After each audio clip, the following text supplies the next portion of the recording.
siguro naman alam mo kung magkakano tong polo na to. Magkano to?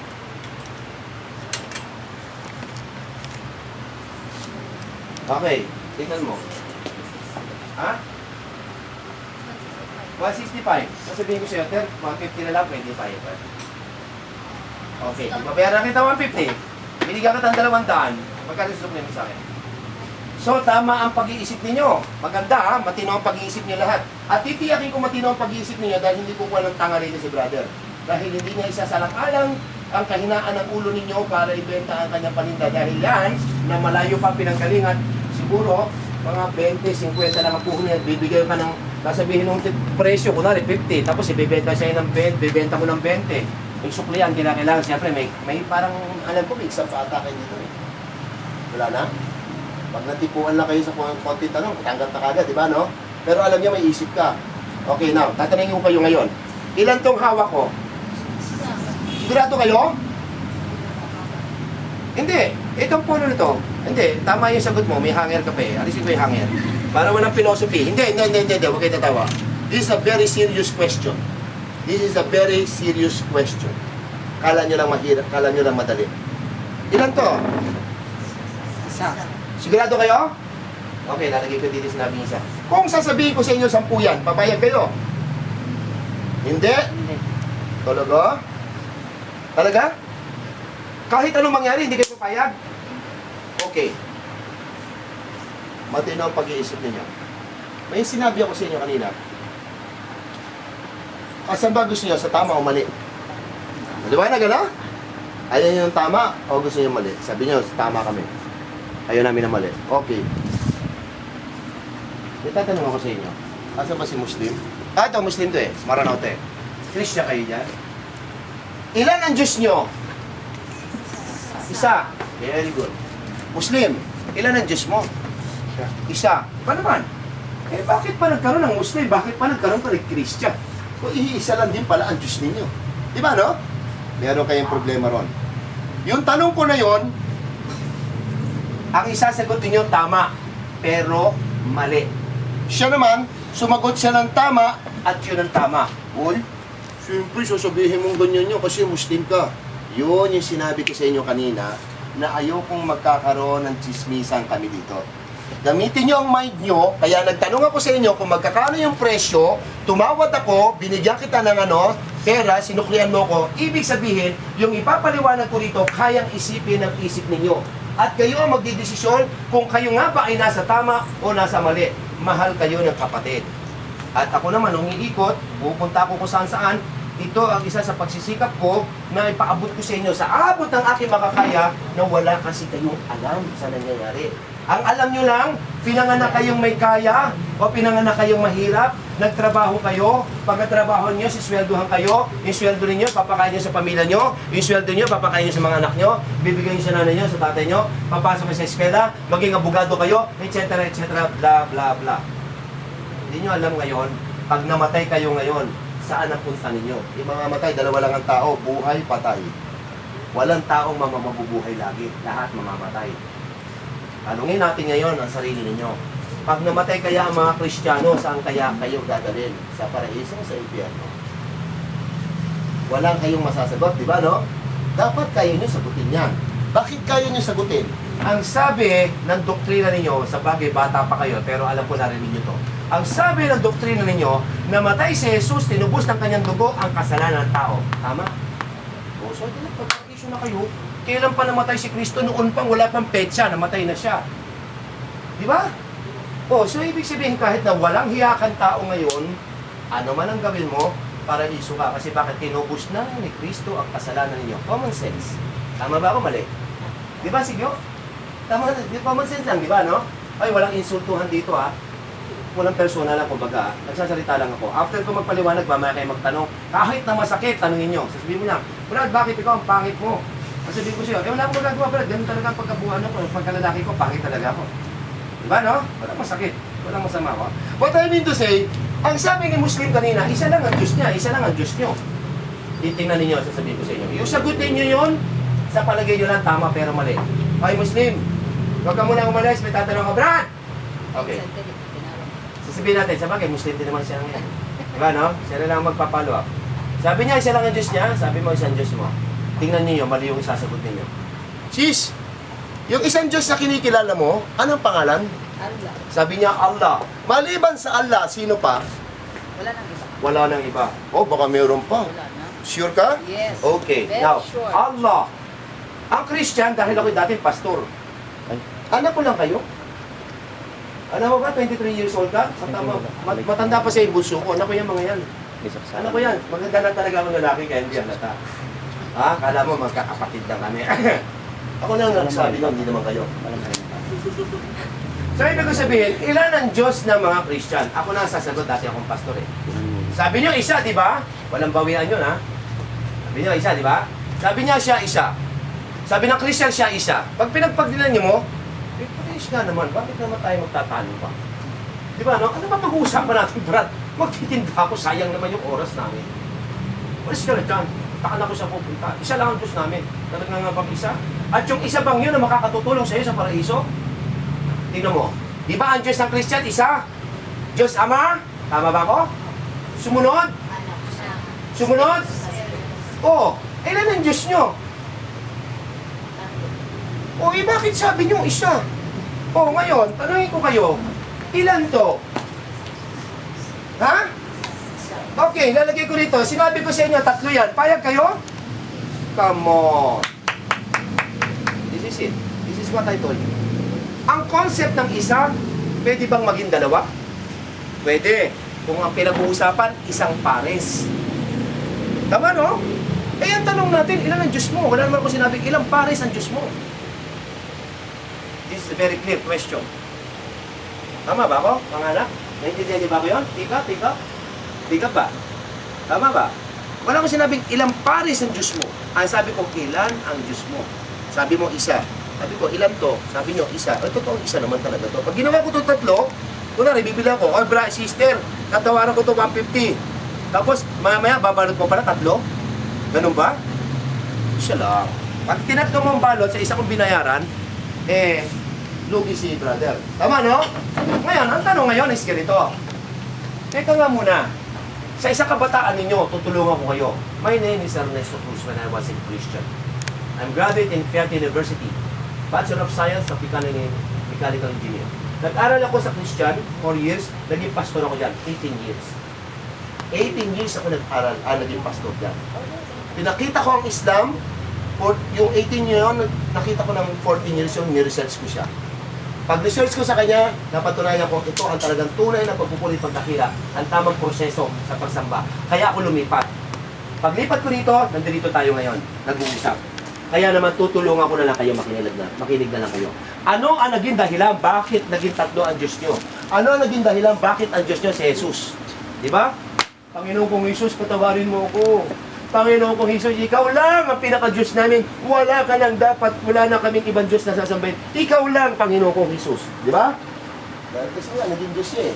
Ano nga ba siya naging Diyos? Bakit ba siya naging Diyos? Dahil ba sa... Yan ba ang katuruan?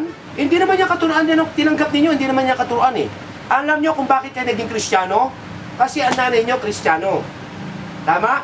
Kaya yung magiging anak niyo, magiging Kristiyano rin. Yung nanay nyo, yung nanay ng nanay nyo, Kristiyano. Pero, bago dumating yung pinakahuling nanay ninyo sa pagiging Kristiyano, Muslim kayo.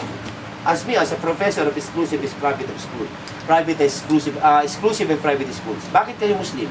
Sa unang panahon, sister, ang bansa natin is not a Christian country. We are a Muslim. Ang unang-unang relihiyon na pumasok dito is Islam. 1280 years ago. Dumating ang Christian, 1521. Si Magellan. Nakita siya ni Lapu-Lapu. Si Lapu-Lapu, Bangingi. Tausug. Hindi, yun ang ano niya, lahi niya, Bangingi. Magkapatid yun. Bangingi, Tausug. Kumbaga parang Ilocano, Bisaya. Parang ganon. Bangingi, Tausug. Ito naman sila, ang lahi ng asawa niya, Maranao. Sila yung mga original na Muslim sa bansa natin. Bangingi, Tausug, pinatay niya si Magellan. Pagkapatay niya kay Magellan, nag-alisan niya mga Kastila.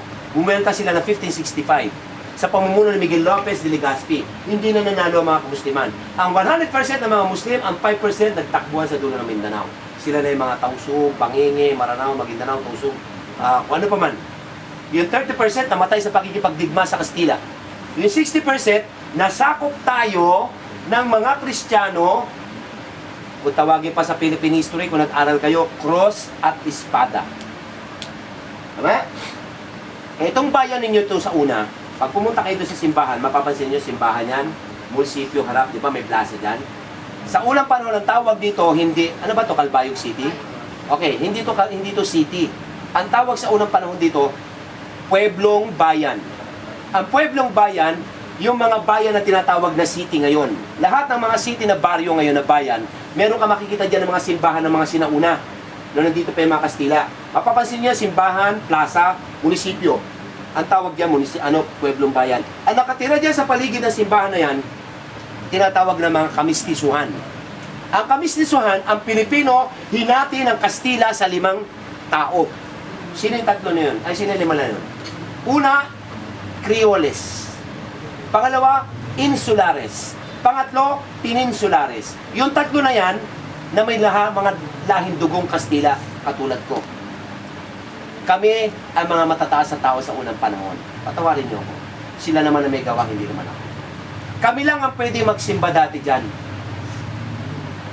Yung mga Indio, pang-apat, Indio, purong Pilipino. Tandaan nyo, ha?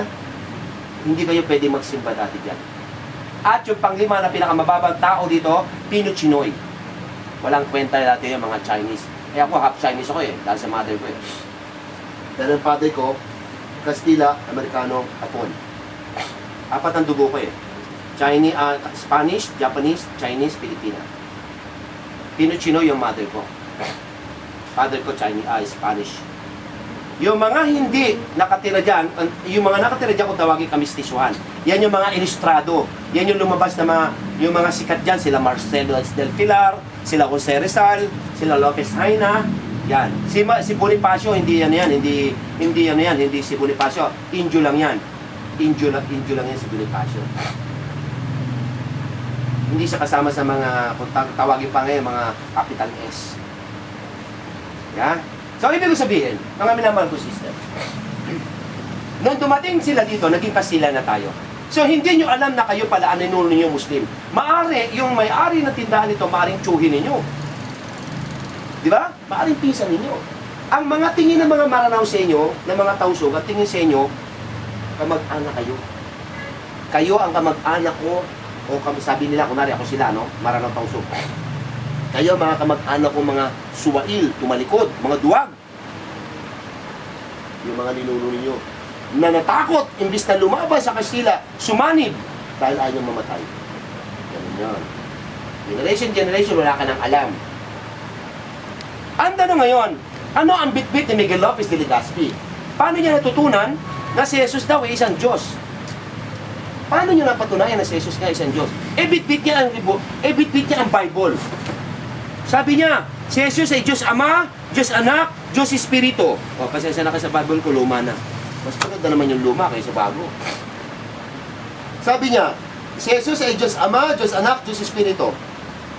Tingnan niyo yung sinabi ng Bible ninyo, banal na kasulatan. Bakit sinabi banal na kasulatan? Ay salita ito ng Diyos Ang Diyos ba nagkakamali? Ang Diyos ba nagsisinungaling? Hindi. Hindi pwede siya magkamali, hindi siya pwede magsinungaling. Kaya naman kapag sinabi ng Bible, na totoo. Tama? Ngayon, tanongin mo yung pare mo. Pag-alis ko, pagbalik ko nito, pag hindi totoo, kukuha ko ng sariling baril, kung sino man dyan, kunin ko baril ng sikyo, babalik ko sa mukha ko sa harapan niyo. Walang mananagot. Ano yun? Tanongin mo si pare. Father, may sinabi ba si Jesus na ako ang Diyos, ako ang sambahin mo? Number 1. Kaya tatanong mo sa kanya, pangalawa, tanongin mo si Maria.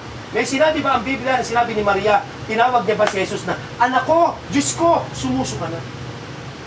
Second. Third, sabihin mo sa pari mo, kung yung mga apostol niya, nakasama na 12, tinawag ba si Jesus na Diyos? Huwag kang gagalaw dyan, mahal kong Jesus namin Diyos, at kami magdadasal sa harapan mo. Number 3 niya, no? Number 4, may tumawag bang Diyos kay Jesus at sinabihan niya bang, sumamba ka sa akin? Yan ang mga ano ko. Yan ang mga partida ko. Tatandaan nyo, hindi ako nagsisimay Wallahi, sumpa masala subhanahu wa ta'ala. Sa inyo, bawal sumumpa sa Diyos. Pero sa Muslim, hindi. Sabi ng Allah sa Quran, kapag ikaw ay susumpa sa harapan ng tao, gamitin mo pangalan. Para mapatunayan mo sa mga tao na ikaw ay nagsasabi ng katotohanan. Kaya naman sa harapan ninyo, sabi ko, sumusumpa ko sa Allah subhanahu wa ta'ala, pagbalik ko dito. Pag napatunayan ng sino man taong pinakamagaling na namatay at nabuhay at mabubuhay pa. Ako sinabi sa Biblia na sinabi ni Jesus na siya ay Diyos, kukunin ko yung parisikyo, huwag ka manawala kang muna, wala ako, susulat ako, wala kang pananagutan. Ako, Mexican, kukunin ko yung baret, in the front of people, paparinig ko mukha ko. Walang mananagot. Pang! Kaya ano sinabi ng Bible? Kukuha muna tayo ng isa. Sabi ng Bible, oh. Sabi ng Bible. Very clear na sinabi ng Bible. Sino si Jesus sa Bible? Ito, harapan mo. At sinabi niya sa kanila anong mga bagay. At sinabi niya sa kanya ang mga bagay tungkol kay Jesus na Nazareno, na isang propeta na makapangyarihan sa gawa sa salita sa harap ng Diyos at ng buong bayan. Eh, hindi nagsisinungaling ang Diyos eh. Hindi naman siya pwede magkamali. Ay sabi ng Biblia sa Diyos, oh, si Jesus na Nazareno, isang propeta na makapangyarihan sa gawa sa salita sa harap ng Diyos at ng buong bayan. Maliban sa pagiging propeta, ano ang sumunod na babasahin natin?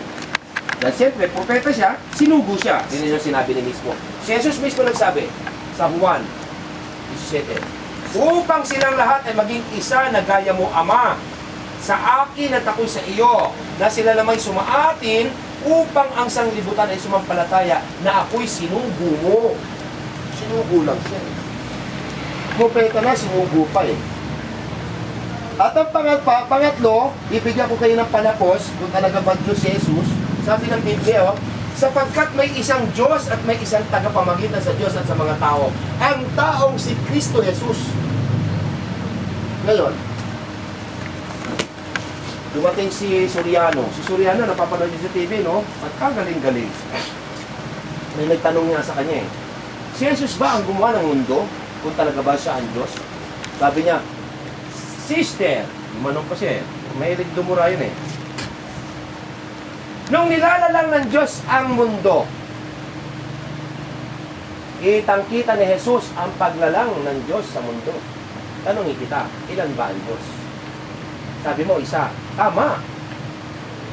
Kitang-kita lang ni Jesus na nilalalang ng Diyos ang mundo. So, hindi si Jesus Diyos. Di ba? Kanari, di ba? Kitang-kita ko na nilalampaso mo ang sahig. Hindi ako naglampaso, ikaw. Naintindihan niyo ba ako? Di ba? Kung hindi kayo papanig sa sarili ninyo, i-clear up ninyo ang utak ninyo kung ano ang masasabi nyo. Kapag ipinilit mo pa rin Diyos ang Diyos mo, ay si Jesus ay Diyos mo, ayon sa Biblia, ibig sabihin, walang kapangyarihan ng Bible mo. Kasi bakit? Eh sinabi niya propeta eh. Eh sinabi niya tao eh. Eh sinabi niya sugo eh. Paano naging Diyos? Ibig mo pala sabihin ng Diyos mo. Oy puti yan. Oy blue yan. Oy gray yan. Wala siyang eksaktong salita. Yan ang kaibahan natin sa aralin sa Islam. Ano ba ang Quran? Kanino ba to? Sa mga Muslim? No. Hindi ito sa mga Muslim. Sa lahat ng tao. Ito ang inaayos na Bible. Ito, nasabi ng Quran. Kasi bakit? Si Adam is Muslim. Si Noah is Muslim. Si Moises is Muslim. David, Abraham, Jesus, Muslim. Si Jesus ay Muslim. Papatunayan ko sa inyo na si Jesus ay Muslim. Pag hindi ko napatunayan, ngayon pa lang, dadanak ng dugo ko dito, sa sahig dito. Babaril ko ang mukha ko, yung parang inisipyo. Ipilit ko talaga yan, insist ko talaga yan. Pag hindi ko napatunayan na si Jesus ay isang Muslim. Bakit ko sinabi sa inyo rin to? Adan, Eva, Noe, Moises, David, Abraham, Jesus. Adan, Eva, Noe, Moises, David, Abraham, Jesus. Basahin natin yung unang pamakat. Bismillahirrahmanirrahim. Surah chapter 3, verse 13. Si Allah ang humirang kay Adan, kay Noah at sa pamilya ni Abraham at sa pamilya ni Imran. O, Kristiyano kayo. Tanungin ko kayo, kilala niyo ba si Imran? Hindi. Dapat kilala niyo. Kasi bakit? Kristiyano kayo. Pero hindi kayo tunay na tagasunod ni Jesus dahil sinunod niyo si Miguel Lopez de Legazpi. You don't know who is Imran. Imran is the name of the father of Maryam o nanay ni Jesus na si Maria. Ang pangalan ng nanay ni Maria is Ma. Imran. na higit sa lahat ng mga nilalang na kanilang kapanahunan. Imagine, hindi nyo kilala si Imran, genius niyo yung anak ni Maria. Dapat mas kilala nyo sa mga kamusliman ang pamilya ni Jesus kaysa sa amin. Kasi bakit? Genius mo na eh. Kumbaga, minaster mo yung isang bagay, kaya dapat alam mo lahat ang principles doon. But you don't know about that. Ngayon, sino sa amin si Jesus? Ayun sa Bible, propeta. Tingnan natin sa Quran. Papatunayan ko sa inyo na kami mga Muslim ang tunay na nagmahal kay Jesus, hindi ang mga Christian. Patawarin niyo ako hindi ko kayo pinagbibintangan masyado. Mamaya sabihin niyo naman, sobro ko naman. Kaya ko lang kayo dinidiin na gano'n para maparamdam ko sa inyo na nasa mali nga kayo. Ito si Jesus. Sabi ng Biblia, propeta. Sabi ng Quran, ito sabi ng Quran, no? Si Jesus ay nagpahayag. Katotohanan ako'y isang alipin ni Allah. Ako'y kanyang hinira, ako'y kanyang binigyan ng kasulatan, at ako hinira niya ng isang propeta. Propeta.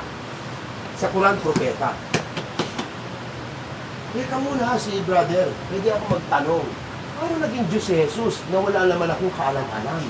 Ako'y anak ng aking ina na wala naman akong ginawa, kundi sumunod lang sa ginawa ng nanay ko. Pupunta sa simbahan, sinindihan yung kandila, pupunta rin ng piyesta, misa, simbang gabi, whatever, mahal na araw, mahal na patay, o na Valentine, etc. etc. Hindi na napag-uwi natin.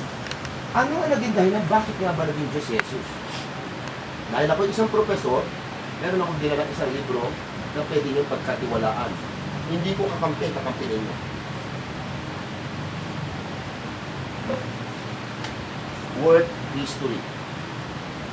Addison and Wesley. This is Christian. At Tagalogin ko, ibabasahin natin. Noong 325 AD, sinunog ang Biblia ni Constantine. Pinalitan ang Biblia ni Constantine. Ano nangyari yun? Mabigat ang usapin niya. Una, tingnan nyo. Anong pangalan ng Diyos nyo? Di ba Diyos Ama? Tama ba? Yung ba ang tamang pagtawag sa Diyos, Diyos Ama? Punta natin si Soriano o sino man sila dyan. El Shaddai. Yung ba ang tamang pagtawag sa Diyos, El Shaddai? Jehovah. Yung ba ang tamang pagtawag sa Diyos, Jehovah? Father, Ama, Diyos. Yung ba ang tamang pagtawag? Tanungin natin si Jesus. Yun ang pinaka-exactong tanong. Kaya pa ba natin siya tanungin? Yes, kaya pa natin tanungin. Masasagot pa niya kung ano ang pagtawag niya sa Diyos niya na dapat niyo sinunod kung mahal niyo si Jesus. Ano ba ang lingwahe ni Jesus ng time na yun? Latin? No. Hindi si Jesus nagsalita ng Latin at that time. Noong panahon ni Jesus, ang kanyang lingwahe is Aramaic.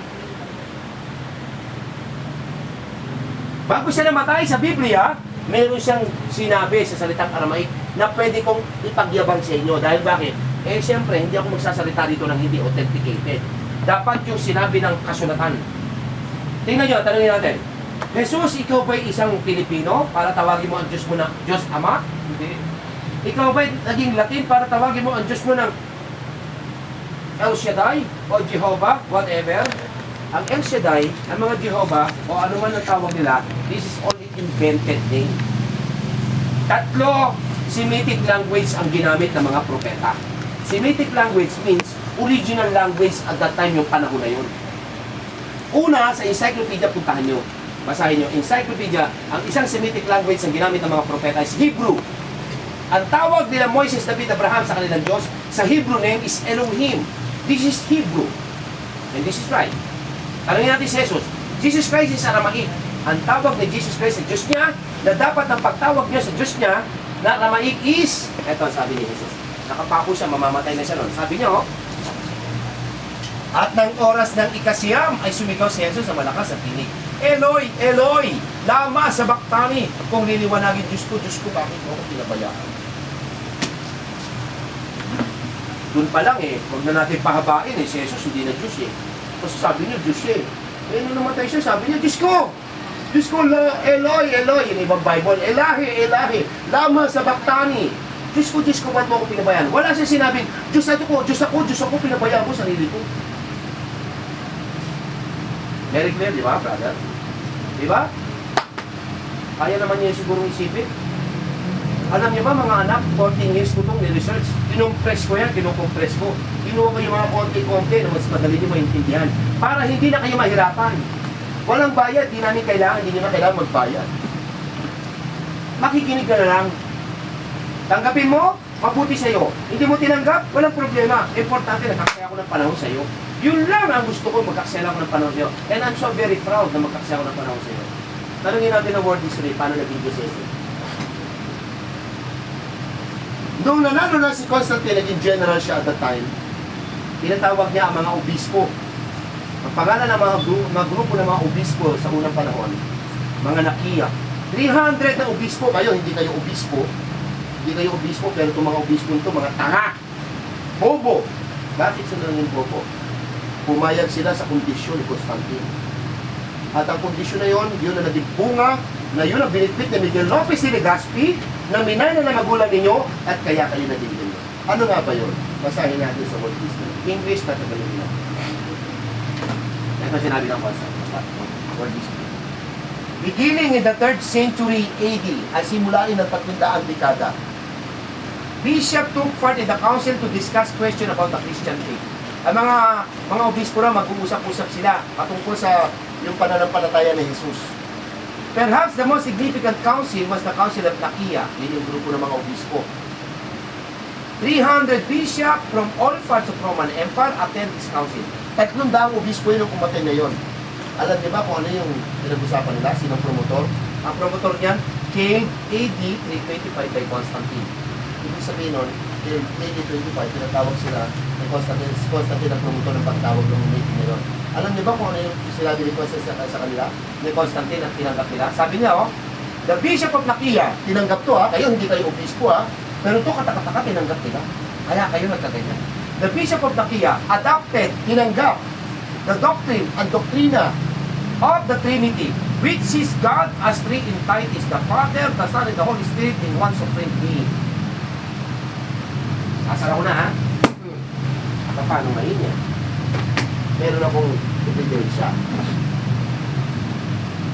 Paano ko napatunayan yan, Brad? Hindi ka naman ako nagbuhay sa unang panahon. Tanungin mo yung pari mo. Tanungin mo yung pastor mo. Ikaw ba, si pastor mo ba ngayon na nabubuhay na panahon ko? Nabuhay din ba siya ng panahon sa una? Walang nabuhay sa unang panahon ng mga tao ngayon. Katulad ko rin sila nag-aral. Nagkataon, I'm so sorry, lumipat-lipat ako sa iba't ibang bansa at mga international books na nabasa ko. At hindi ko masinabing bobo sila. Hindi ko pinanigan ang Christian. Hindi ko pinanigan ang Muslim. Basta bumunta ako sa gitna. Sinabi ko sa sarili ko, kung ano ang pinakatamang salita, doon ako. Ang pinag-uusapan natin, ilan ang Diyos mo? Tanungin natin si Jesus ngayon sa World History. Ito sinabi ng Jesus Christ sa World History. Very clear na sinabi ng World History. Sabi ni Jesus, Jesus taught people to obey 10 commandments. Kalas, ang sabi daw ni Jesus, sundin daw ninyo ang 10 kautusan. Ano ba yung 10 kautusan? Isa lang ang Diyos mo. Pangalawa, huwag kang magtatambal sa kanyang kaisahan. Yung 10 commandments yun eh. Huwag kang sasamba sa ribulto at larawan. Sumamba ka sa kanya. Sino yun? Si Elohim. Sino yun? Ang Eloy. Yun ang Allah sa Quran. Sabi ng huling revelasyon, sa huling propeta si Prophet Muhammad. Si Prophet Muhammad, ang kaning Ismael, ang tatay si Abraham. Si Jesus Christ, ang kaning Isaac, ang tatay si Abraham. Hindi nyo lang kinakilala ang Quran, tinago ng mga Kastila, dahil ang sumakop dito Kastila, na siya namang kalaban is mga kamusliman. Kasi may Bible mo. Ayan. Tinago to. Ito ang binitbit nila. May nakikita lang kita, mga Muslim, mamamatay tao. Manluloko, nagbebenta ng shabu. Mukhang walang hiya. Bakit nga ba walang hiya mga Muslim? Ako lang sabi, hindi kayo. Bakit nga ba walang hiya Muslim? Alam niyo ba kung bakit walang hiya Muslim? Sabi ng Allah sa Quran yun. Sabi ng Allah sa Quran, ang lahi ni Adan magkakasala. Tanungin ko kayo. Kung sa mga Muslim ay namumutol ng ulo, sa Christian ba wala? Chop-chop pa nga di ba? Sinachop-chop pa nga yung tao. Kung sa mga Muslim nagbebenta ng shabu, sa Christian ba wala? Kayo nga ang nagluluto Christian nga ang promotor niyan Nung Muslim nga tayo, wala naman shabu rito. Tama ba po? Ang mga Muslim nagbebenta ng mga DVD na gold. Sa Christian ba wala? Di ba Kristiyano yung bidaro sa CD na gold? Binenta lang ng Muslim. Huwag kang magawa ng bold, Christian, hindi kita bebenta. Kasi